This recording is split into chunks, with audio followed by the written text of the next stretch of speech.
મિત્રો, સ્વાગત છે ફરી એકવાર તમારું અમારી યુટ્યુબ ચેનલ સ્માર્ટ લર્નિંગમાં.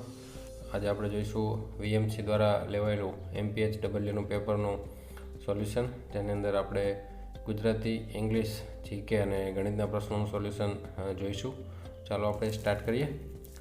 સૌપ્રથમ ગુજરાતીનું સોલ્યુશન જોઈએ. પ્રથમ પ્રશ્ન છે, ગુજરાતી ભાષા જે ગુજરાતની અપભ્રંશમાંથી પરિવર્તિત અને વિકસિત રૂપે આજે છે તે અપભ્રંશ કયા વિશેષણથી ઓળખાતી હતી? મતલબ જે ગુજરાતી અત્યારે છે એ પહેલાં કયા નામે ઓળખાતી હતી?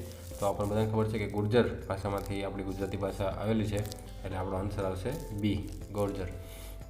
ત્યારબાદ ગુજરાતી સાહિત્યમાં આખ્યાનના પિતા તરીકે કોને ઓળખવામાં આવે છે? તો આખ્યાનના પિતા એટલે ભાલણ. આપણો આન્સર આવશે ડી. ત્યારબાદ ત્રીજો પ્રશ્ન છે, નીચેનામાંથી કઈ બાબત વડોદરાના 16મી સદીના કવિ નાકર સંબંધિત નથી? એટલે આ કવિ નાકરની સાથે કઈ સંબંધિત નથી તે આપણને પૂછેલું છે. તો 4 વિકલ્પ આપેલા છે. એમાં ભીલીડીના 12 કૃતિના રચયિતા એ સંબંધિત છે, તેઓ દિશાવળ વણિક હતા, એ પણ સંબંધિત છે. રામાયણને ગુજરાતીમાં ઉતારવાનો પ્રયત્ન કરનાર, તો એમને એ પણ કર્યું હતું, એટલે આપણો આન્સર આવશે ડી. રાવણ મનોરંજન સંવાદ કાવ્યની રચના એમને કરેલી ન હતી, તેથી આપણો આન્સર આવશે ડી. ત્યારબાદ ચોથો પ્રશ્ન છે, ગુજરાતી સાહિત્યમાં વેદાંતી કવિ તરીકે કોને ઓળખવામાં આવે છે? તો એનો આન્સર આવશે અખો.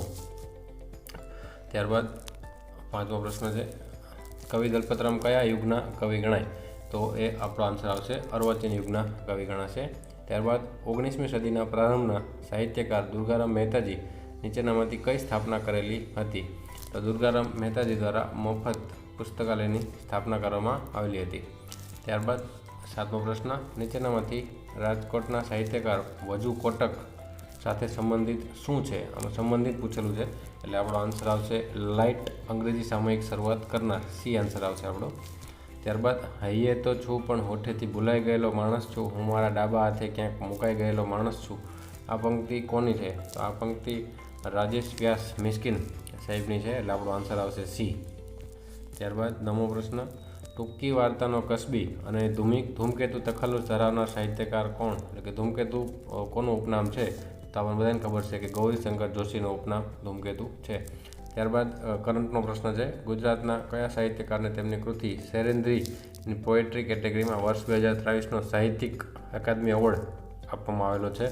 તો એમાં આન્સર આવશે વિનોદ જોશી. ત્યારબાદ 11મો પ્રશ્ન, ધમધોકાર ચાલતો ધંધો, આવો અર્થ કયા રૂઢિપ્રયોગનો થાય? તો આનો આન્સર આવશે આપણો સી, લીલા તોરણે હોવું, એટલે ધમધોકાર ચાલતો ધંધો. ત્યારબાદ નીચેનામાંથી કઈ કહેવત, અહીં આપેલી કહેવતની વિરુદ્ધાર્થી કહેવત છે? સાઠે બુદ્ધિ નાઠી, એટલે કે ગરડા થાવ એટલે તમારી બુદ્ધિ જતી રહે, તો એનો વિરુદ્ધાર્થી આપણને પૂછેલું છે, તો અહીંયા આપણો આન્સર આવશે ઘરડા ગાડા વાળે. ત્યારબાદ શ્રવણની છૂટી પાડેલી સાચી સંધિ શોધો. મતલબ શ્રવણને આપણે સંધિ છૂટી પાડવાની છે, તો એમાં આપણો આન્સર આવશે બી, શ્રો વત્તા અન. ત્યારબાદ નીચેનામાંથી કયો શબ્દ ઝાકળનો સમાનાર્થી નથી? તો ઓશ છે, શબનમ છે, તુષાર છે, આ બધા સમાનાર્થી છે, એટલે આપણો આન્સર આવશે ડી, જે ઝાકળનો સમાનાર્થી નથી. ત્યારબાદ ઓજારને ધાર કાઢવા માટે વપરાતો પથ્થર, શબ્દ સમૂહ માટે એક શબ્દ. તો ઓજારને ધાર કાઢવા માટે આપણે છીપર, જે છીપરું એવો પથ્થર હોય એના ઉપર ઘસી અને ધાર કાઢવામાં આવે, એટલે આપણો આન્સર એ આવશે. ત્યારબાદ જે સમાસનું પૂર્વપદ સંખ્યાવાચક વિશેષણ હોય અને ઉત્તરપદ મોટે ભાગે સંજ્ઞા હોય તે કયા પ્રકારનો સમાસ કહેવાય? સંખ્યાવાચક કીધું એટલે આપણો આન્સર આવશે દ્વિગુ સમાસ, આન્સર આવશે ડી. ત્યારબાદ ગુજરાતી છંદમાં આવતા શબ્દો માટે લઘુગુરુ સંજ્ઞાઓ દર્શાવવામાં આવે છે, તે મુજબ નીચેનામાંથી કયા શબ્દોની લઘુગુરુ રચના ખોટી છે? આપણને ખોટી પૂછેલી છે, તો અહીંયા આપણો આન્સર બી આવશે, જેમાં પંકજને પણ લઘુ દર્શાવેલો છે, જે ગુરુ આવે, એટલે આની સાચી આ આવે, એટલે આપણો આન્સર આવશે બી. ત્યારબાદ નીચેનામાંથી કયા શબ્દની જોડણી સાચી નથી? તો આમાં એની જોડણી સાચી નથી, બાકી ત્રણેય સાચી છે, એટલે આપણો આન્સર આવશે એ. ત્યારબાદ ફકરા ઉપરથી પ્રશ્ન આપવાનો હતો, જેનો પ્રશ્ન છે રસાસ્વાદનું મુખ્ય કારણ કયું છે? તો આમાં લાસ્ટમાં જ આપણને લખેલું છે સંવિધાનમાં એમને નવું મૂલ્ય પ્રાપ્ત થાય છે, આવા નવા મૂલ્યો રસાસ્વાદ કરાવે છે, એટલે અહીંયા ઓપ્શન છે સંવિધાન, જે આપણો ડી આન્સર આવશે. ત્યારબાદ 20મો પ્રશ્ન, નીચેનામાંથી કયું વાક્ય અશુદ્ધ છે? તો આમાં આપણો આન્સર આવશે ડી. ત્યારબાદ હવે અંગ્રેજીના પ્રશ્નો છે, જો જોઈએ. ધ એન્ટોનિયમ ઓફ સેલ્ડમ, સેલ્ડમનું વિરુદ્ધાર્થી શબ્દ કીધું છે. સેલ્ડમ એટલે ક્યારેક જ તે, અને ઓફન એટલે વારંવાર, એટલે આપણો આન્સર આવશે ડી, ઓફન. 22મો પ્રશ્ન છે, ખાલી જગ્યા weakness, I worked for 24 hours. મને વીકનેસ હોવા છતાં મેં 24 કલાક કામ કર્યું. હોવા છતાં, ઇન્સ્પાઇટ ઓફ, આપણો આન્સર આવશે સી. ત્યારબાદ 23મો પ્રશ્ન છે, give the right past participle of verb spit. સ્પીટનું V3 આપવાનું છે, ત્રીજું કાર્ડ પાસ્ટ પાર્ટિકલ, એટલે આપણો આન્સર આવશે બી, સ્પેટ. ત્યારબાદ 24મો પ્રશ્ન, ધ ઓફિસર ખાલી જગ્યા આઈ કમ્પ્લેન ટુક ઇમિડિયેટ એક્શન. જે ઓફિસર કે મેં જેમને કમ્પ્લેન કરી હતી તેમને તાત્કાલિક કાર્યવાહી કરી, એટલે આપણો આન્સર આવશે to whom, the officer to whom, કે જેને. ત્યારબાદ હી રીડ્સ ધ ખાલી જગ્યા books as I read the last week. આપણો આન્સર આવશે same, he read the same book, એટલે કે મેં જે બુક વાંચી હતી લાસ્ટ વીક તેને એ જ બુક વાંચી રહ્યો છે. ત્યારબાદ I don't know the reason ખાલી જગ્યા માધુરી લેફ્ટ હર સ્ટડી. મને ખબર નથી કે માધુરીએ કેમ લેફ્ટ તેની સ્ટડી છોડી દીધી, એટલે આપણો જવાબ આવશે વાય, કેમ. ત્યારબાદ સો ટેરિબલ વોઝ ધ સ્ટોર્મ ખાલી જગ્યા ઓલ રૂફ્સ વેર રિપ્ડ ઓફ. એટલું જોરદાર વાવાઝોડું હતું કે છાપરા ઉડી ગયા, એટલે આપણો આન્સર આવશે ધેટ. 27મો પ્રશ્નમાં આન્સર આવશે ધેટ. ત્યારબાદ 28મો પ્રશ્ન, ઓનલી ખાલી જગ્યા brave deserves the fair. Only the braves, આપણો જવાબ આવશે D, only the brave deserve the fair. ખાલી ધ ટાઈમ ખાલી જગ્યા ઇઝ લોસ્ટ ફોર એવર. એક વખત સમય જતો રહ્યો તો હંમેશા માટે જતો રહ્યો. ધ ટાઈમ વિચ, કારણ કે સમય છે એને ગણી ન શકાય, એટલે વિચ આપણો આન્સર આવશે. 30મો પ્રશ્ન છે, ભાવિક ઇઝ ખાલી જગ્યા am a student of this college. Particular college આપેલું છે, એટલે આપણો આન્સર આવશે બી, આન્સર આવશે the Bhavik is the am a student of this college. જો આ કોલેજ ન આપેલું હોય, ખાલી એમ એ સ્ટુડન્ટ આપેલું હોય તો એન આપણો આન્સર આવે, પણ અહીંયા આપણો આન્સર આવશે ધ. ત્યારબાદ હવે આપણે જીકેના પ્રશ્ન જોઈશું. તો એમાં 120મો પ્રશ્ન છે, દૂધના પાશ્ચરાઇઝરની કાર્યક્ષમતા કઈ કસોટીથી નક્કી કરવામાં આવે છે. તો દૂધ આવે એટલે આપણને ખબર જ હોય કે લેક્ટોમીટર, કે લેક્ટો શબ્દ આવે એટલે લેક્ટોમીટર ટેસ્ટ કરવામાં આવે છે. ત્યારબાદ ગુજરાતમાં સફેદ રણ ક્યાં આવેલું છે. તો સફેદ રણ આપણને બધાને ખબર છે, ધોરડો કચ્છ જિલ્લામાં આવેલું છે, જેને હમણાં યુનેસ્કો દ્વારા હેરિટેજ વિલેજ પણ જાહેર કરવામાં આવેલું હતું. ત્યારબાદ ધમાલ નૃત્ય ગુજરાતમાં કઈ આદિવાસી પ્રજા સાથે જોડાયેલું છે. તો જૂનાગઢ જિલ્લાના સીધી બાદશાહ સાથે જોડાયેલું છે ધમાલ નૃત્ય.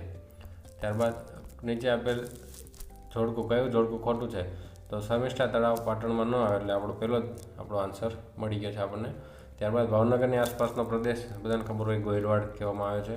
ત્યારબાદ ગુજરાતની કઈ નદી પર વણાકબોરી ડેમ. વણાકબોરી ડેમ આપણને મહી નદી ઉપર બાંધવામાં આવેલો છે, એટલે સી આન્સર આપણો આવશે સાચો. ત્યારબાદ નેશનલ ઇન્સ્ટિટ્યૂટ ઓફ વાયરોલોજી ભારતમાં ક્યાં આવેલું છે. NIV, જે પુણેમાં આવેલું છે, એટલે આપણો આન્સર આવશે એ. ત્યારબાદ લોકસભાના સભ્ય થવા માટેની લઘુત્તમ વય કેટલા વર્ષની છે. તો લોકસભામાં સભ્ય થવા માટે 25 વર્ષની ઉંમર જે લઘુત્તમ લાયકાત છે. ત્યારબાદ સિસ્મોમીટર શું છે. સિસ્મોમીટર એટલે ભૂકંપ માપવા માટેનું સાધન છે, એટલે આપણો આન્સર આવશે ડી, ધરતીકંપની તીવ્રતા માપવા માટેનું સાધન. ત્યારબાદ 129મો પ્રશ્ન, ઉષ્ણતા માપક થર્મોમીટરના શોધક કોણ છે. થર્મોમીટરના શોધક છે ગેલિલિયો ગેલિલી. ત્યારબાદ લોહીનું કયું જૂથ યુનિવર્સલ ડોનર છે. સર્વદાતા. સર્વદાતા એટલે O ગ્રુપ. AB છે એ સર્વગ્રાહી છે. વિટામિન બીની ખામીથી કયો રોગ થાય છે. વિટામિન બીની ખામીથી આપણને બેરી રોગ થાય છે. ત્યારબાદ 132, લાંબામાં લાંબો દિવસ વર્ષની કઈ તારીખ અને માસમાં આવે છે. તો 21મી જૂનના રોજ લાંબામાં લાંબો દિવસ આવે છે. ત્યારબાદ વિશ્વ પર્યાવરણ દિવસ કઈ તારીખે ઉજવવામાં આવે છે. વિશ્વ પર્યાવરણ દિવસ 5મી જૂને ઉજવવામાં આવે છે. ત્યારબાદ વારસાગત લક્ષણોના અભ્યાસને ખાલી જગ્યા કહે છે. તો જનીન વિદ્યા કહેવામાં આવે છે. ત્યારબાદ 135મો પ્રશ્ન છે, ઇન્સ્યુલિન શામાં પેદા થાય છે. તો ઇન્સ્યુલિન સ્વાદુપિંડમાં બને છે. ત્યારબાદ માનવ શરીરમાં હાડકાની સંખ્યા. તો 206 હાડકા હોય માનવ શરીરમાં. ભારત દેશનું રાષ્ટ્રીય પક્ષી એ મોર છે. ત્યારબાદ પાણીને શુદ્ધ કરવા માટે નીચે પૈકી શાનો વપરાશ થાય. તો પાણીને શુદ્ધ કરવા માટે ક્લોરીન વાપરવામાં આવે છે, એટલે આપણો આન્સર ડી આવશે. ત્યારબાદ નીચેનામાંથી કયા ઝાડમાં રહેલા પદાર્થો જંતુનાશક છે. તો લીમડો આપણે જંતુનાશકમાં ઉપયોગ થાય છે, એટલે લીમડો આન્સર આવશે. ત્યારબાદ સૂર્યમંડળમાં સૌથી મોટો ગ્રહ કયો છે. સૌથી મોટો ગ્રહ આપણે ગુરુ ગ્રહ છે. ત્યારબાદ 141, આંખની સાચવણી તથા જોવાની ક્રિયામાં અગત્યનો ભાગ ભજવતા વિટામિન નીચે પૈકી કયા છે. આંખ સાથે સંબંધિત કોઈ વિટામિન હોય તો વિટામિન એ છે, એટલે આપણો આન્સર આવશે વિટામિન એ. ત્યારબાદ જો એક વેપારી તેની ગણિતના પ્રશ્નો જે આવે, જો એક વેપારી તેની મૂડી દર વર્ષે બમણી કરતો હોય તો 4 વર્ષે તે 12 લાખ રૂપિયા મેળવે છે, તો તેને કેટલી મૂડીથી ધંધો ચાલુ કર્યો છે? તો આમાં આપણો આન્સર આવશે 75,000. 75,000થી ચાલુ કર્યો એટલે 1 વર્ષે 1.5 લાખ થાય, એટલે પછી 3 લાખ, પછી 6 લાખ, ને પછી 4 વર્ષે 12 લાખ થઈ જાય.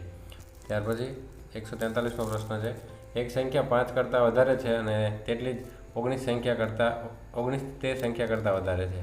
એટલે 5 કરતાં આપણો આન્સર આમાં ડી આવે છે. ડી આન્સર આવશે 12. 5 કરતાં 12 7 વધારે છે અને 19 12 કરતાં 7 વધારે છે. એ રીતે આપણને પ્રશ્ન પૂછેલો છે. શબ્દો થોડાક આડાવડા કરેલા છે, પ્રશ્ન ઈજી છે. ત્યાર પછી 144મો પ્રશ્ન છે, એની અંદર આપણો આન્સર આવશે 5 કિલોમીટર. ત્યારબાદ આપેલ શ્રેણીમાં ખૂટતી સંખ્યા શોધવાની છે. 2 + 3 5 + 5 10 + 7 17, તો +9 26 +11 37 +13 50, એટલે +9 26 આપણો ડી આન્સર આવશે આની અંદર. આઈ હોપ તમે સમજી ગયા છો. ત્યારબાદ 100 વિદ્યાર્થીઓના વર્ગમાં 75 વિદ્યાર્થીઓ હિન્દી ભાષાના અને 55 વિદ્યાર્થીઓ સંસ્કૃત ભાષા લે તો કેટલા વિદ્યાર્થીઓ બંને ભાષા લીધી હશે? તો આની અંદર આપણો આન્સર આવશે 30. 147 નીચે આપેલા વિકલ્પો પૈકી કઈ સંખ્યા એવી છે કે જે વર્ગ અને ધન બંને દર્શાવે છે? એટલે એ કઈ સંખ્યા છે જે વર્ગ પણ, કોઈનો વર્ગ પણ હોય ને કોઈનું ઘન પણ હોય? તો 64 છે એ આપણો જવાબ આવશે, જે 8નું વર્ગ છે અને 4નું ઘન પણ છે. ત્યારબાદ 11નો વર્ગ શોધો, તો 11નો વર્ગ 121. મિત્રો આપણે પ્રશ્નો ગુજરાતી, અંગ્રેજી, જીકે અને ગણિતના પ્રશ્નો જોયા. તમે નવા હોય તો અમારી ચેનલને સબસ્ક્રાઈબ કરો, તમારા મિત્રો સાથે શેર કરો. ધન્યવાદ.